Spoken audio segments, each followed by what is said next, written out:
Hello, everyone, and thank you for tuning in today for an insightful discussion on the priorities for leaders in defining the new era of work. I'm Mary Claire Race, Chief Innovation and Product Officer at LHH, and I'll be hosting our conversation today.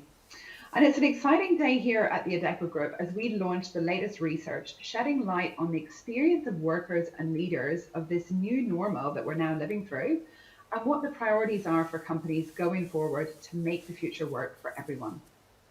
And I have a top panel with me today to discuss these trends.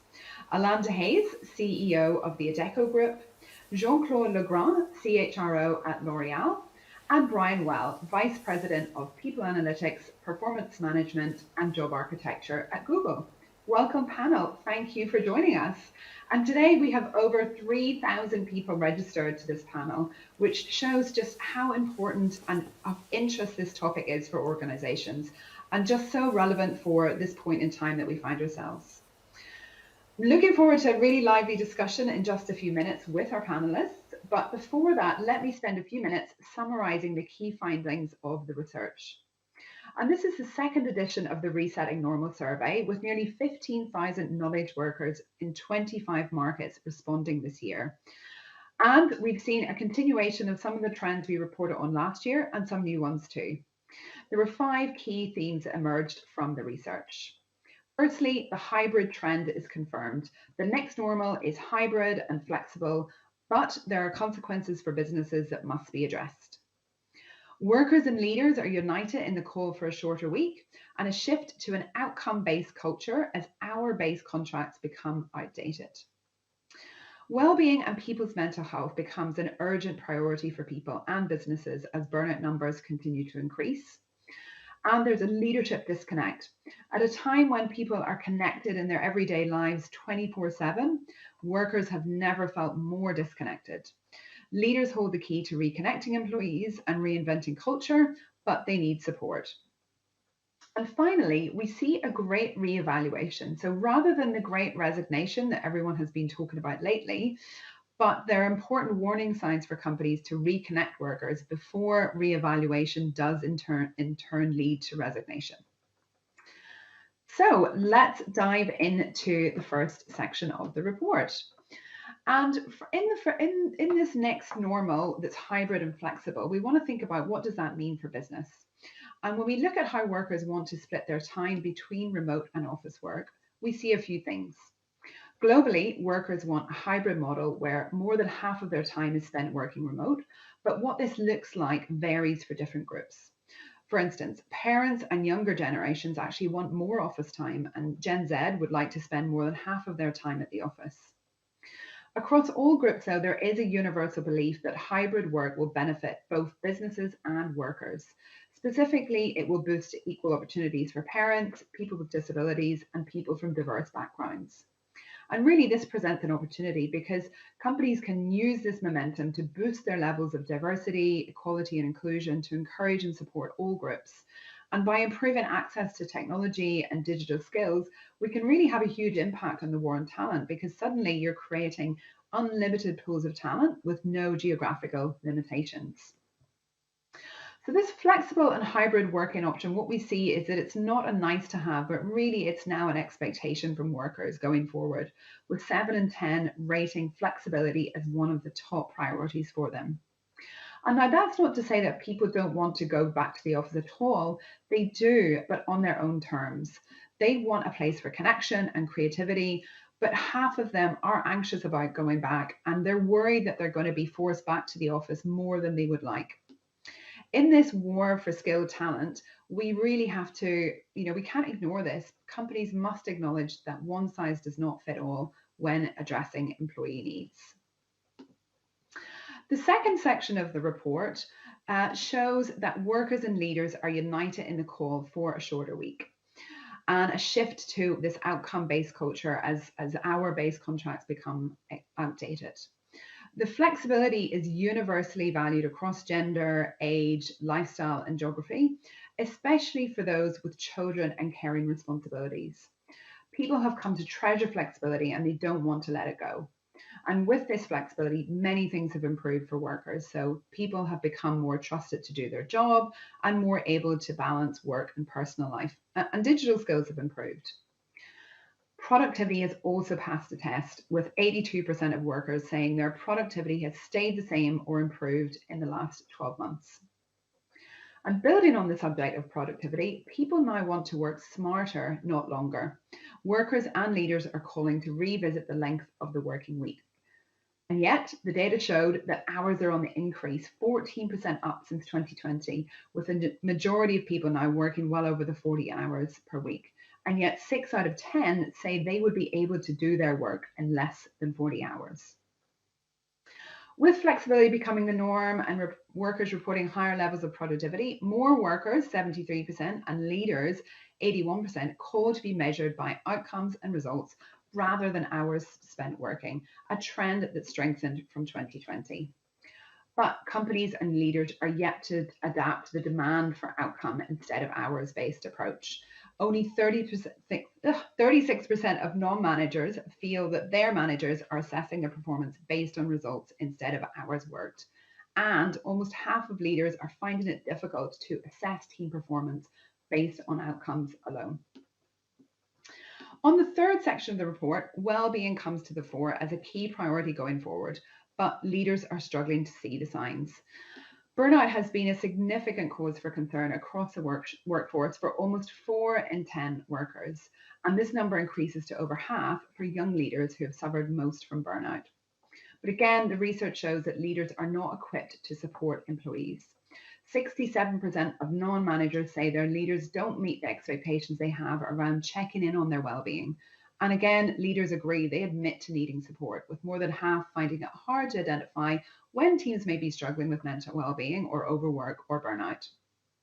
So it's increasingly urgent for us as companies to set up processes, resources, and tools that foster openness, where employees are felt listened, and where they're developing resilience. And providing the development, coaching, and tools for our leaders on how to deal with this and respond to these situations is really key. The fourth section really builds on this leadership theme and explores the leadership disconnect, which poses a major threat to company cohesion. Here we see that relationships, motivation, and sense of team and company culture have regressed since last year. Over 37% of non-managers say that their managers met or exceeded expectations for encouraging a good working culture. And there's also a big disconnect on the perceptions of a company, talent strategy, and development opportunities. Again, 37% of people believe the company is investing in their skills, so just a third. And less than half believe that the company has a strategy to train employees in digital skills for the future. Again, leaders are not seeing this. There's this disconnect between management views of their own performance and the opinions of their employees. And they admit they need support. So nearly half, 46% of managers, say they have not found the overall experience of managing other people easy over the past 12 months. And they've struggled especially with things like onboarding, goal setting, and outcome-based assessment, and indeed identifying when staff may be struggling with burnout or need career development support. So again, equipping leaders with upskilling, coaching resources, and technology really needs to be a priority for businesses going forward. On the last section of the report, our data shows that this predicted mass resignation that there's been lots of headlines about is not yet here, but there are warning signs for companies as workers are really reevaluating their priorities.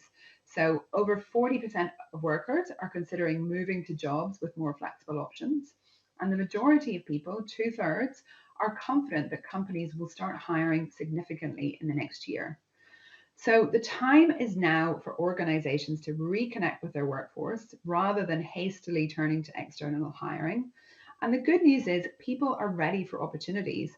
They're looking for more agency, they're looking for career development, they're looking for mobility opportunities or reskilling into the next chapter of their careers. And they have a wealth of new skills. They're ready to action them.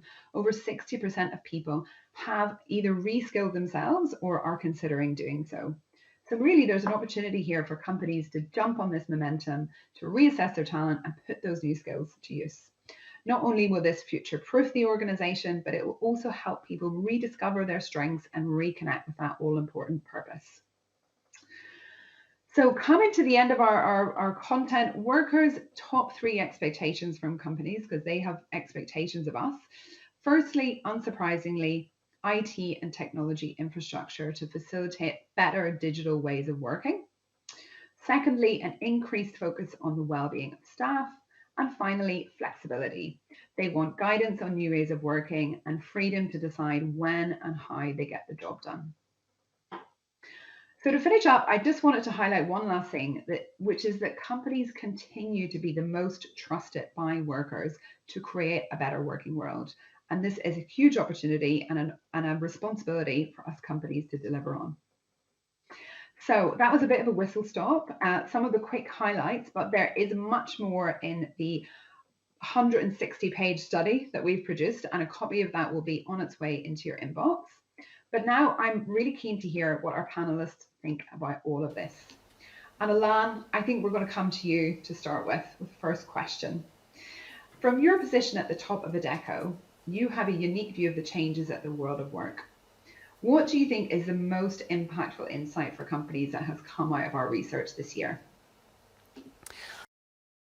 I think that the fact that this hybrid work as becoming the new normal.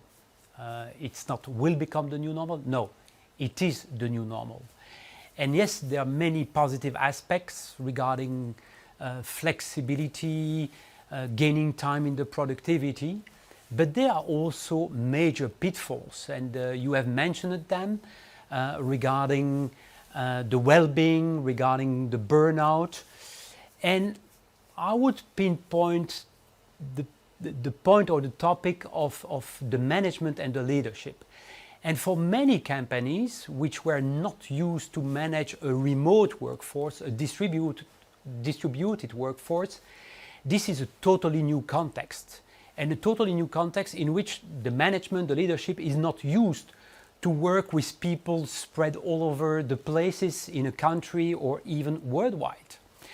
And you have to upskill, reskill yourself. And not only in hard skills, digital skills and so on, but especially in the soft skills. And what do you have to do to engage a distributed workforce, a kind of virtual workforce? How do you learn this emotional intelligence aspect? How can you continue to engage, motivate your workforce? And I speak regularly about the 3 C's, which is the biggest challenge in this new hybrid work. The first is culture. And how can you make sure that you continue to nurture your culture? Not only to nurture your culture, but bring the culture to your new employees when you are working in a virtual world. So culture is extremely important. Second, collaboration. How do you make sure that people are continuing to collaborate together when they don't meet anymore each other? Very difficult to really promote these collaborations. And the last C is about coaching, and especially with new colleagues. How do you make sure that you onboard correctly newcomers, that you teach them, you onboard them, and you coach them in your jobs when you can do only that in a virtual way? We know from ourselves, but also from our customers, that these 3 C's are the biggest challenge also, beside the well-being, in this new world of work, and especially this hybrid work.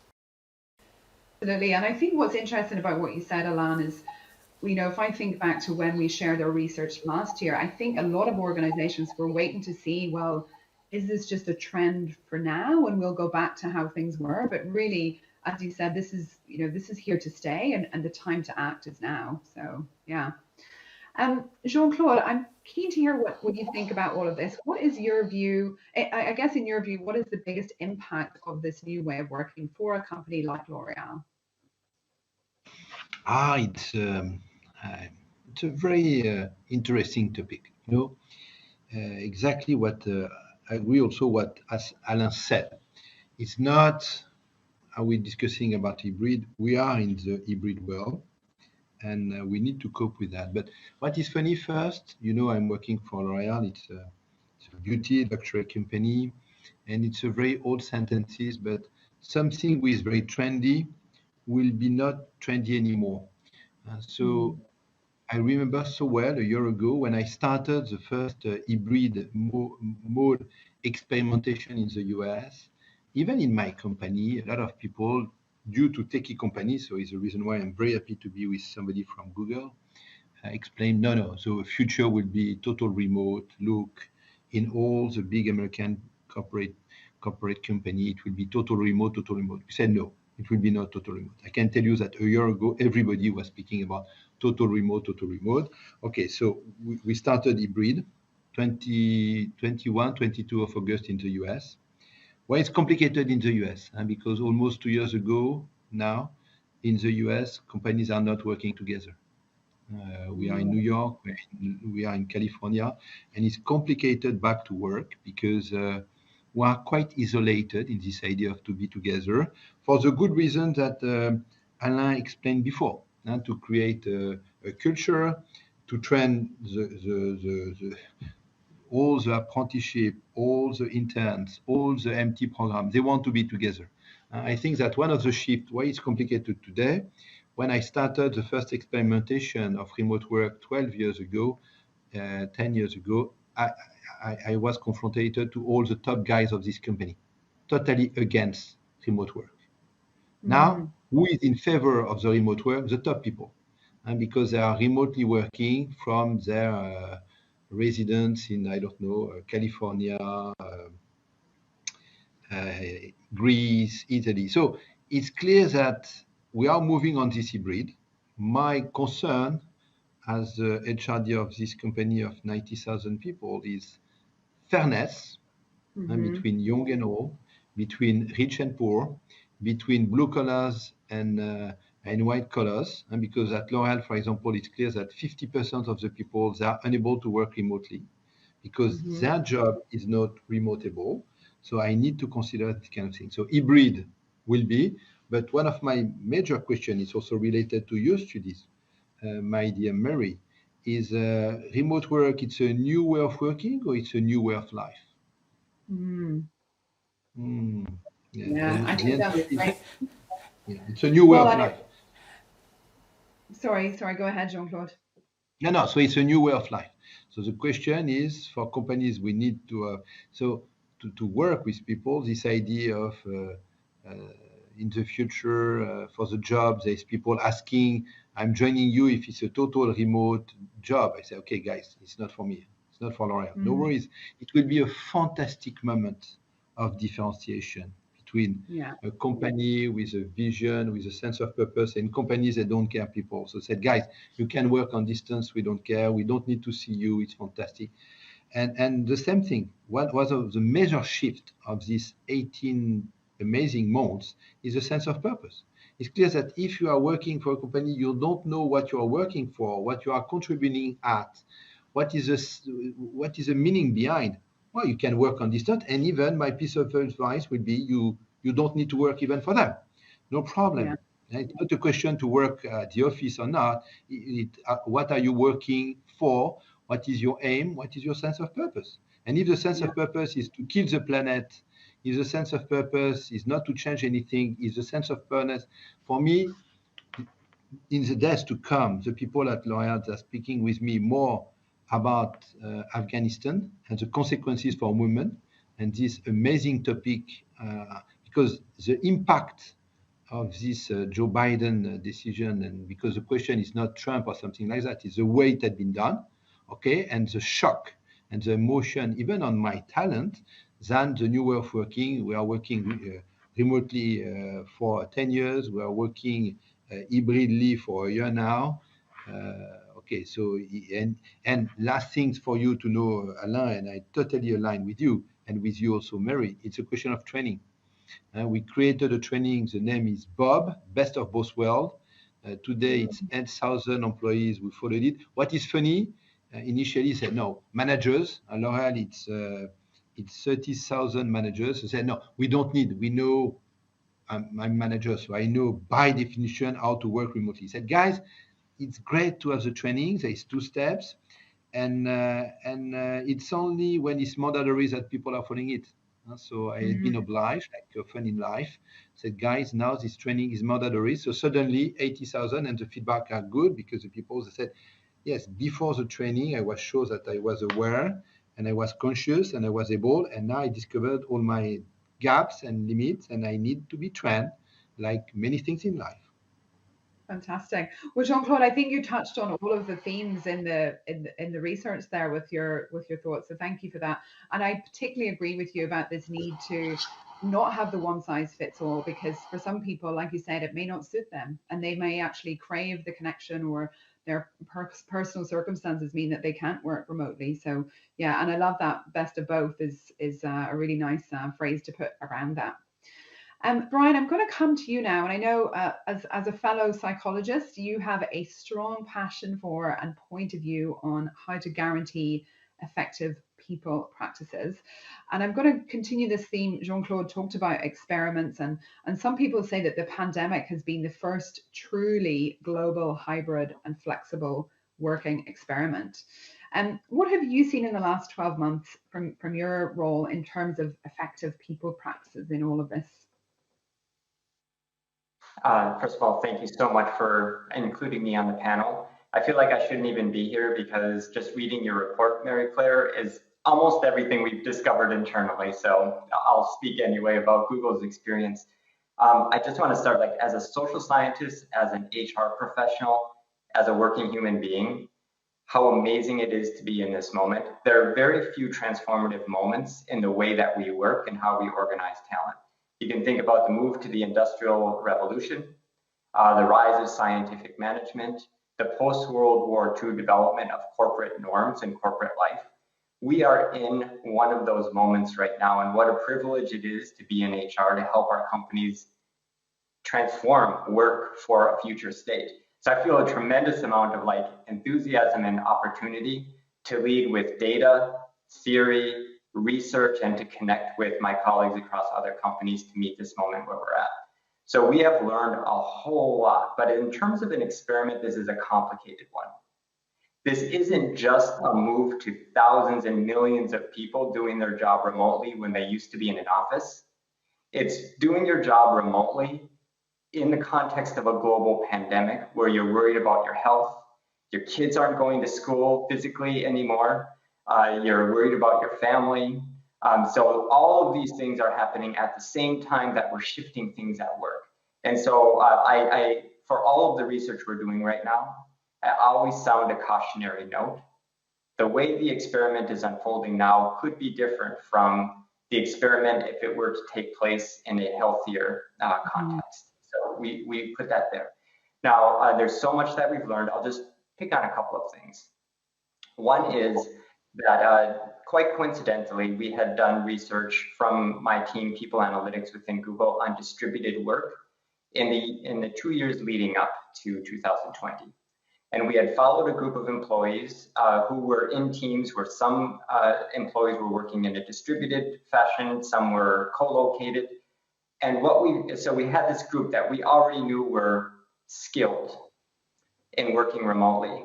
When we followed them through 2020 and beyond, what we found is that they were having an easier time adapting than those for whom this was a new situation. So that meant that their well-being was less impacted by the changes that were unfolding. They had an easier time connecting socially to other colleagues, and they had a lower hit on their productivity than employees who were experiencing this shift for the first time. And the reason that is important, it may sound like, well, of course, but I want to call that out because right now I'm seeing some signs that companies are saying, you know what, this whole shift to a future of work and hybrid sounds like a lot. And if we emerge from this pandemic, it might be easier for us to just go back to the old way of working. And I would say to them, it's going to be hard, but we know that people who develop the skills can make this effective. And just like you had mentioned, Mary Claire, in the research that you've done, people want flexibility now. So even if you can return to normal, your employees aren't going to return to normal with you. So I think the biggest challenge now is to think about what are all of the things that we know made teams and people effective pre-pandemic? And how are we going to enable them to achieve the same level of effectiveness in a new way of working? And I think that's where the whole suite of new experiments are going to arise. Let me just say one more thing in terms of what the future holds for us. Hybrid models mean, of course, that you're going to spend a couple of days at home, a couple of days in the office. I think the initial thought behind that was, well, when you're in the office, you're going to do the same job that you did in the office when you were 5 days a week. What we're thinking now is, why would you do that? So in our research that we're doing currently, we're asking employees, what tasks and things are best done at home? What tasks and things are best done in the office? And let's make sure that we are using your time in the office to optimize those things that require you to be there. And let's use your time at home on the things best accomplished there. So it's not simply going to be doing the same job from home on Monday that you're doing on Tuesday when you're in the office. It's optimizing the experience, which actually has consequences for how you're designing your workspaces, who you're asking to be in the office at the same time, how you conduct your meeting, where collaborative work is done versus heads down work. So we have a lot of things we need to do as HR professionals to understand how work actually happens, how productivity is maintained, how people collaborate, and then transform the working environment and situation to meet employees in their new situation. Yeah, no, I love it, Brian. And I think, this really gets to the point as well about, I've spoken to a lot of leaders in the last year who maybe don't have experience managing people remotely, and they're nervous about, well, if they're at home, how do I know they're working? And my response is always, well, how do you know they're working in the office? They can be in front of their screen doing who knows what. And again, if we can get really explicit about where does the work happen and what type of environment facilitates most productivity, then let's design for that type of situation. And I do want to focus in on this issue of the leadership disconnect. This was one of the most fascinating things for me that came out of the research, where we're seeing a widening gap between what leaders think is needed or what they think is going on, and then what the workforce is saying. And Jean-Claude, I know you've talked a little bit about leadership already and some of what you're doing, but I want to come back to you on this. How has this disconnect played out in L'Oréal? What types of things have you seen? And do you have any further thoughts on how we address it? No, I think also something to add about what Brian said for me about this idea of hybrid remote. It's also, I know that Brian is working for Google, and I'm sure that Google is not like that, but when I'm discussing with other big American tech companies, they are offering me some KPI and service in order to follow the remote work. I can tell you that Big Brother, it's nothing in comparison. So I think that also for a question of freedom to work not necessarily all the time remotely, because there is some people that are following the number of seconds that you are not moving your mouse or what you are doing in parallel. Well, I think that there is some amazing proposal about this follow-up and this KPI. I think that the freedom in many cases will be together at the office and not necessarily remotely, but it's probably another topic. Now, about this disconnection, I think that disconnection is not something new. I think that this ability to be connected, to be really well connected and not disconnected, because it's a question of trust, like the remote work. The main topic is trust. How is possible? Because some people said, if you have some doubt about remote, said because it's a question of you have no trust. No, it's the question is not trust. It's a question is how we can follow, how we can be together. Because it's also one of my joke about this period, and it's something about vision and leadership. October, November 19. I had been very attacked in my company because I came, what is happening sometime with a new topic and idea. It was the broad and at scale deployment of Teams from Microsoft. Mm-hmm. So some people came, why Teams, why Microsoft, what are we going to do with that? We don't need, we have already Cisco, we have already FaceTime, we have already Skype. Why Teams? And on top of that, why learning? Why do I need to learn Teams?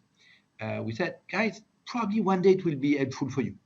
So it was October, November 19th. So in March, 85,000 more or less employees working together on teams.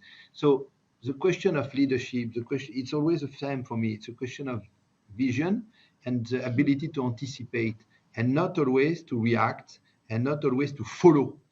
Because I know so many followers, I know so many people that are able to react and in some cases even overreact and not taking times to have insight to see what is going to happen and only the last trend. So the trend of today is this idea of hybrid. Everybody is speaking about hybrid. Now, for me, I will be more, and always it's the reason why I'm with you, because I hope, and thank you for these 3,000 people. I hope that some are going to connect me, I don't know, on LinkedIn or something else to give me ideas, feedback. This is, for example, in the US, we are working super hard to understand and to explain why to be together. Because now people are explaining you that in order to be creative, you click in your finger to be, in order to generate ideas. Okay, guys, but concretely, how it works. Because before people are together 5 days, more or less, or sometimes there is already the remote, but it was only 1 day or 2 days. It was quite limited. And people are not more or less creative. The question is how we are going to manage this new way of working and with this kind of new leadership. And my last point also, because at L'Oréal we decided in this hybrid to put the manager at the center and to be able also to say no. And because for me it's not a new right.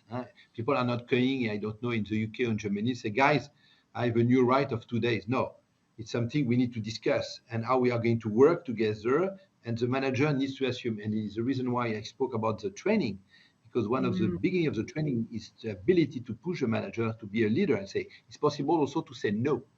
I don't care of this new wave, of this new trend. It's what I said initially. If you need the people for this week, for this meeting, you are able also to say, no, guys, you are not going to work remotely this week. It's a question of agility, flexibility. Brian spoke about flexibility, but sometimes it's also a question to be sharp, honest, and direct, and not to escape the management and the leadership, what I know so often. Yeah. I mean, it comes back to that age-old problem of effective performance management, and I think this situation has made it more complicated. But the same, the same rules apply. I do have a follow-up from what you said, Jean-Claude, that I want to ask Alain, but I'm going to come to Brian next, because Brian, I'm curious on your view around this leadership disconnect and any thoughts on how we can use technology and a data approach to address the issue and support the leaders to reconnect. Yeah, so this is one of the places where I saw a little bit of a disconnect between the Google experience and what you learned through the research that you've done. Where in your research you've noted that confidence in and support received from managers and leaders right now are dipping for many employees. What we have found internally, so we have measures of confidence in managers, how we view on leaders. Those have not changed very much over the last year and a half. So our employees, by and large, are still getting what they need. Part of the reason for that is, I believe, that we really doubled down on helping our managers and leaders understand what is required at this time. So, for example, a lot of the things that just naturally occur in the course of conversations and collaboration when you're in person now need to be made explicit, and norms need to be based around it. So first, expectations and goals in your job need to be reinforced. We know that when people know what they should be working on and what is how they should be spending their time, they do that with more confidence and they feel a little less uncertainty during that time. So we put pushes out from the performance management team. Expectations are important. Here's how you set good expectations. We advise managers on how to deliver those. Another thing that ends up being very important is norms of communication.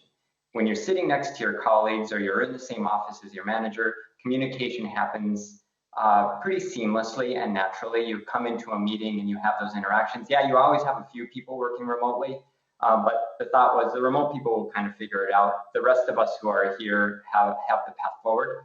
Norms of communication need to be made explicit when we're all connecting remotely. How do I get in touch with the people that I need to? Is it appropriate to instant message them? When are we coming together in meetings? When you're in meetings, making explicit time for social connection at the first 5 minutes, etc. We have found now, pre-pandemic, very few teams had articulated clear norms for communication. In our latest survey, we now know over 80% of our employees are saying, my team has had an explicit conversation about communication norms. All of this advice we're funneling through our managers and leaders, and they're delivering that. Also being as transparent as we can be from a leadership perspective.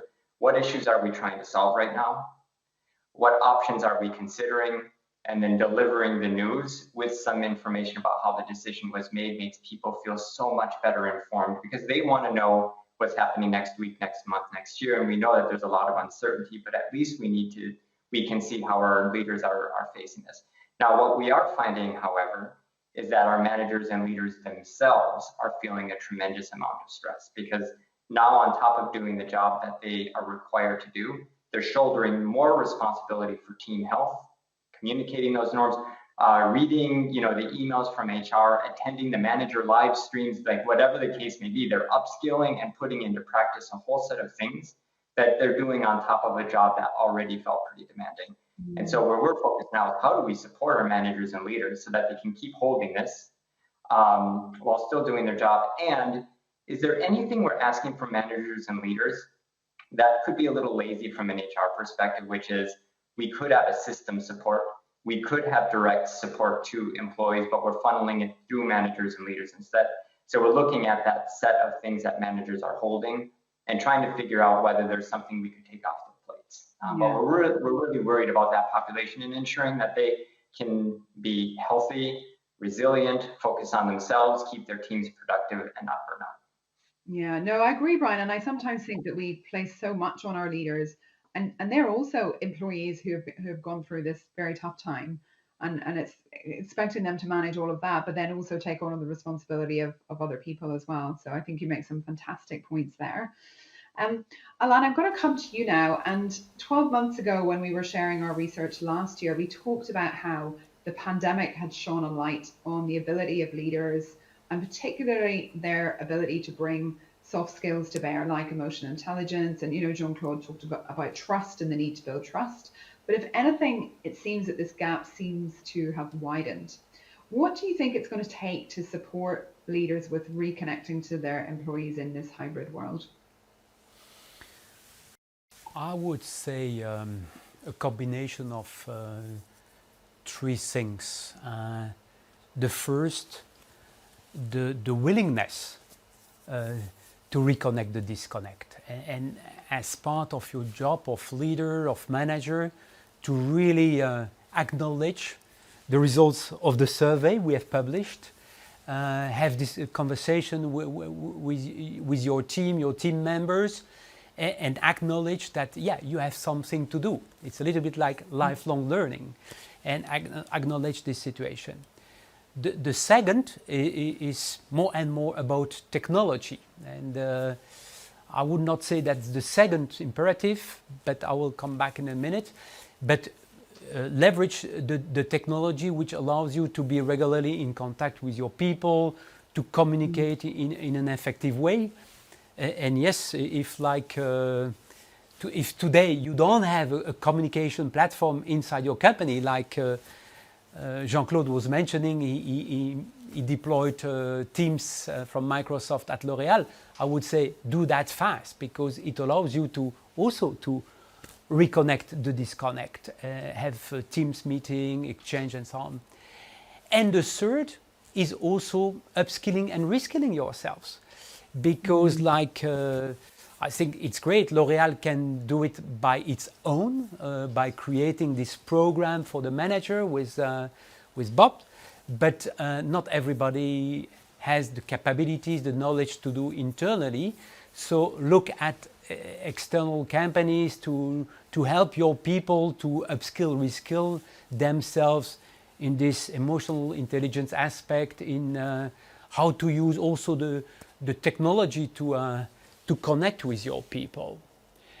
I also take the opportunity to elaborate on what Brian and Jean-Claude have said regarding this work organization and so on. And I would like to share one experience of what we do, or two experiences of what we do. First, we have done internal study, and we have of our real estate, and we have seen that in the previous world, but also in the current world, 70% of our square meter were dedicated to work, just individual work, and 30% to collaboration.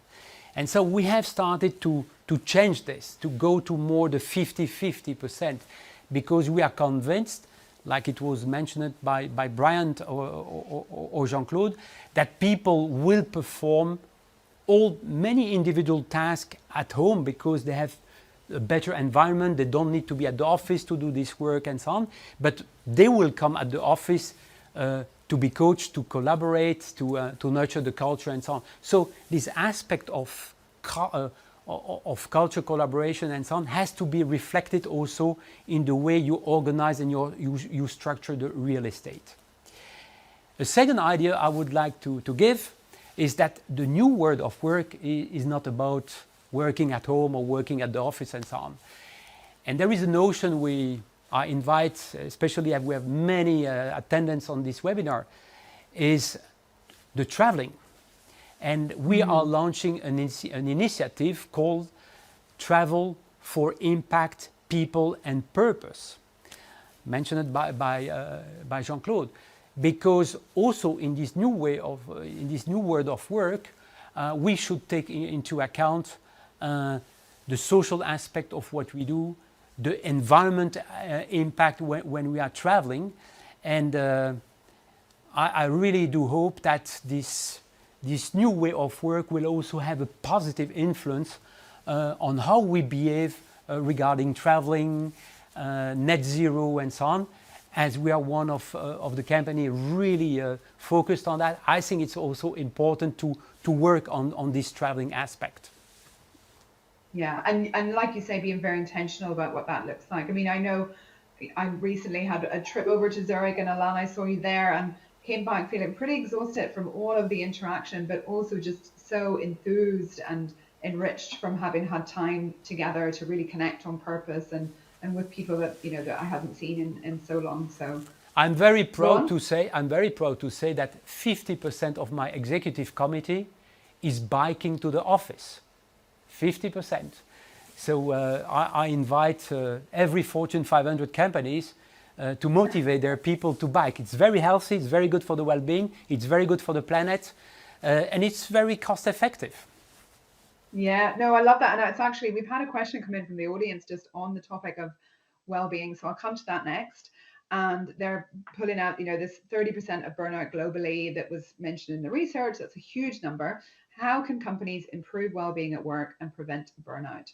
And, I think on this topic, it's one that we really need to think about carefully. And it's one that we need to urge some caution around, because I think the temptation is to turn to little perks or things that you can offer in the office that are really only surface level rather than tackling the issue. So I'll perhaps come to Brian first on this one. And again, Brian, interested in whether you have a data first approach to this challenge, or if there's a way that you think technology and data can effectively prevent burnout and support people's well-being. Yeah, this is something we're very much focused on. We have had well-being indicators in our research for some time now. And so we were able to monitor how well-being was affected by the switch to remote work and working through a pandemic. All indicators came down.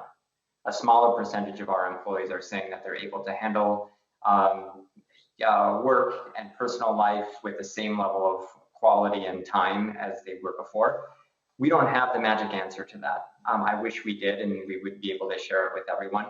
But understanding the experiences of employees is very important. So I would encourage everyone to collect the information and ask employees to find out how they're doing. When we do dig into some of the reasons why people are experiencing more stress, some of them are work-related and some of them are not work-related, as you might imagine. On the work-related front, it is one of the contributors is this feeling of being always on. There isn't a moment where you're stepping outside and it's understood you're unavailable. So particularly as you're working in a distributed team across different time zones, you could get an instant message, an email, possibly a meeting scheduled when you don't choose to be on. On the other side, we're working from home, possibly next to a partner who is also working from home, with children who may be learning in a home environment versus being at school. And so we've got all these pressures of being a good parent, being a partner, that are coming together like this. And that is a stressful mix. In either of those worlds is stressful in and of itself. Those worlds in combination with each other are particularly stressful. And even as I'm saying this, I don't know if you can hear, my cat is having a fit in the other room. So it's that's stressful. So that's another one. And then the other thing that we're finding is the number of meetings is going up. It's how people are connecting and doing their work.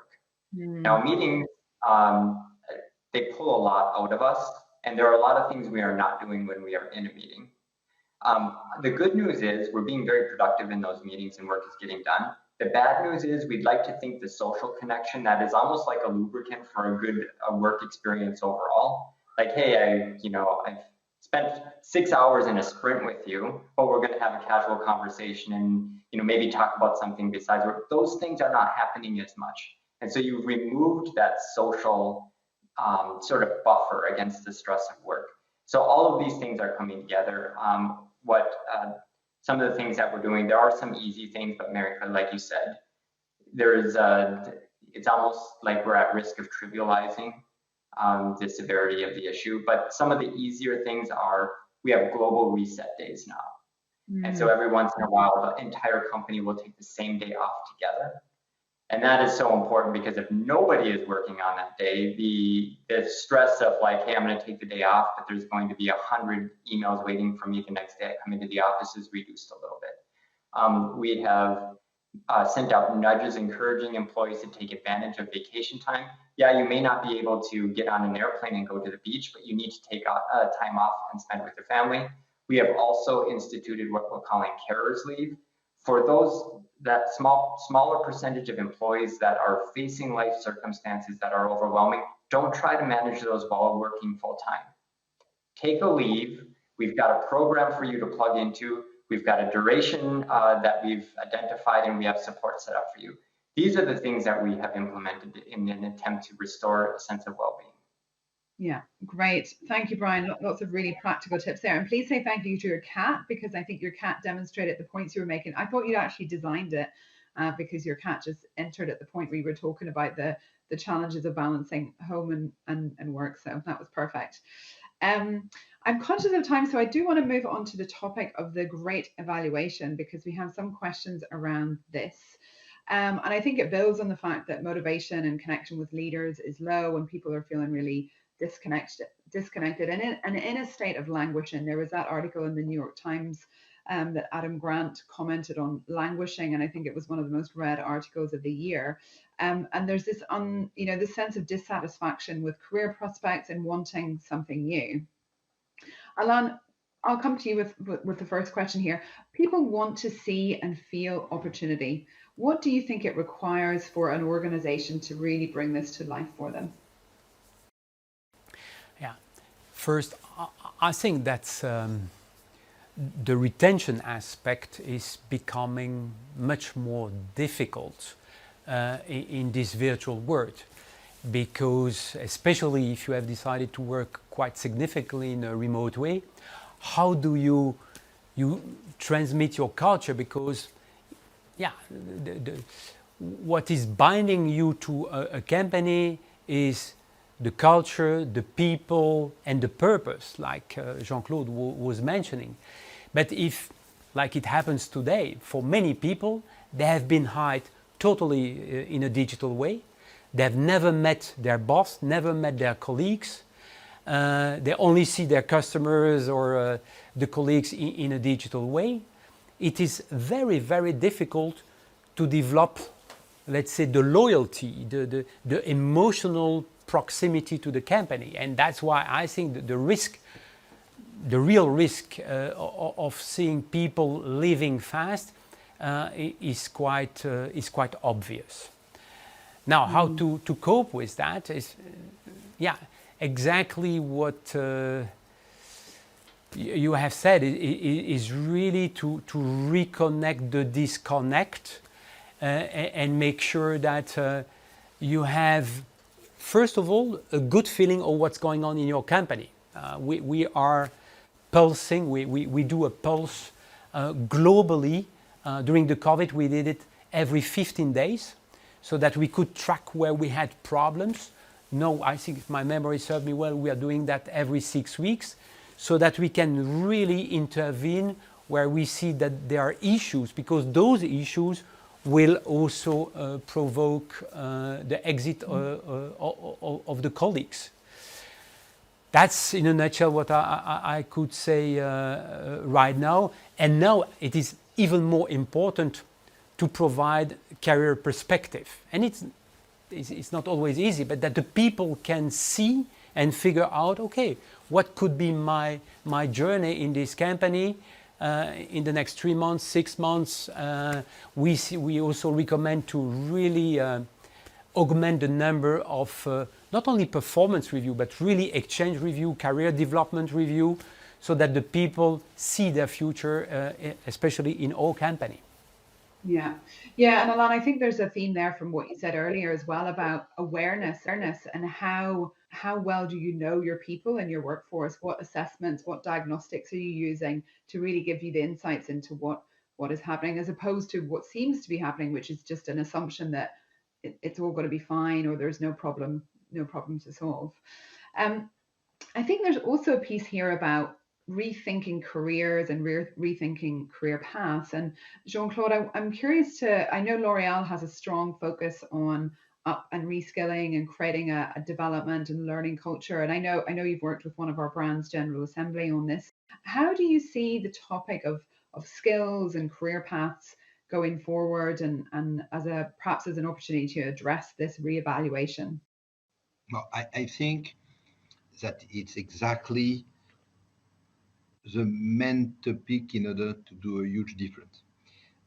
We are a big company like Google or some others, and what is happening, because it's what I used to say. Initially, Eugène Schweller started also himself in a garage, but it was 120 years. We are all starting in a garage. The question is after, from the garage to a company, how it works, what is the culture, what is the product or services or ideas. So at L'Oréal, what we are doing actively for many years is fighting against silos, fighting against queen or kings of their kingdom. What is very complicated, because it's doing a huge difference. I can tell you something. It's doing an amazing difference. One of my main competitors is a French luxury company.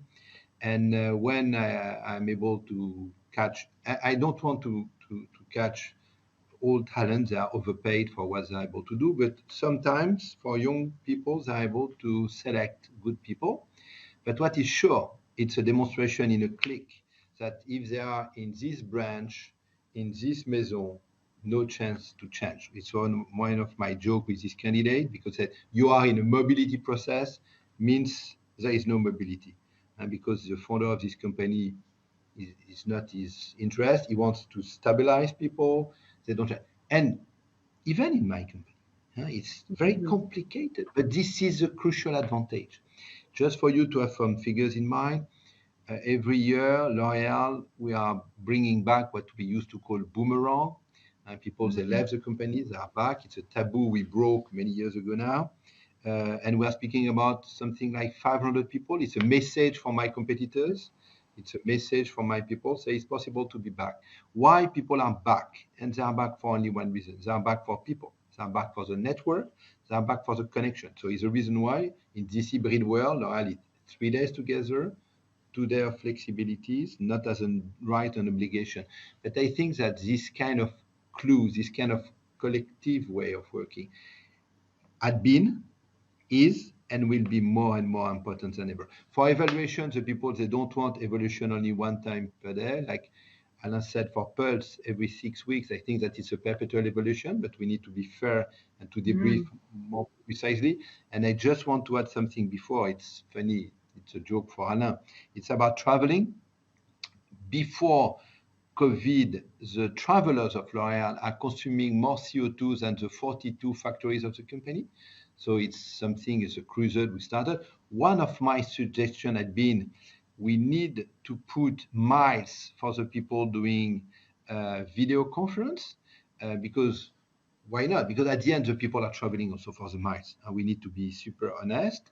But after this 18 months and travel ban, because we had been one of the first to put a travel ban, immediately people said you are crazy. But finally, it worked very well. It's not only a question of saving. So now we are re-traveling, but we need to have a meaning behind. The travel, for example, in the US, so many people, because we are a big business in California and New York, doing this red-eye flight, it's crazy. People are traveling for a meeting of 2 hours. So now we are restarting the travel, but exactly what Anna said, in a total different thing. And last thing, at L'Oréal, we are not speaking about well-being, we are speaking about health. And health is at the center of our concern just before the COVID. And because, for example, I don't know in Russia, but in the US or even in France, we vaccinated, it's also a very hot topic, vaccination. So we vaccinated thousands of people, and because for us there is no other way. And even in the US, which is a very polemic, and especially for the South states, I was yesterday with people from operation in the US, in Arkansas or something like that, we are reaching 70% of rate of vaccination. So it's possible to exchange with people, to be reasonable, because there is only one way, it's vaccination, to be together. And when you have a very health service at the center and not discovering health due to the crisis now. And so health will be more important than ever, not only well-being, health, what companies are doing for health. Yeah, definitely. Thank you, Jean-Claude. I know we are almost out of time. I do want to come to each of our speakers, and I'm going to ask you for one outcome that you think we need to focus on going forward, and just one word or one or two words before we wrap up our time together today. Alain, I'll come to you first. No, I think be hybrid, but with impact and purpose. Fantastic, love it. Brian, you next. I would, one word, connection. This is the new challenge for us, social connection in a new way of working, and I would love to see us all focus on that and share what we learn. Fantastic. And Jean-Claude, take us home, your one word. Yeah, like I'm lucky at the end. So I'm going to add to Brian, be connected, be human. And I'm going to add to Alan, hybrid and more human than ever. And because I think that we need to do both, but with this humanity touch, what many companies are escaping. Okay? I love it. Thank you. Be hybrid, be connected, and be human. What great takeaways. Thank you so much to all of our panelists. I could have kept talking to you all, but we ran out of time. I'm getting alerts and warnings that we need to wrap up. So a big thank you. A big thank you to all of us, all of you who joined today. Keep the conversation going. I think you should see our LinkedIn details, Twitter handles appearing on the screen. I know any of the panelists would love to hear from you. And we look forward to getting feedback from you when you receive the full report as well. So thanks from me and have a great rest of your day.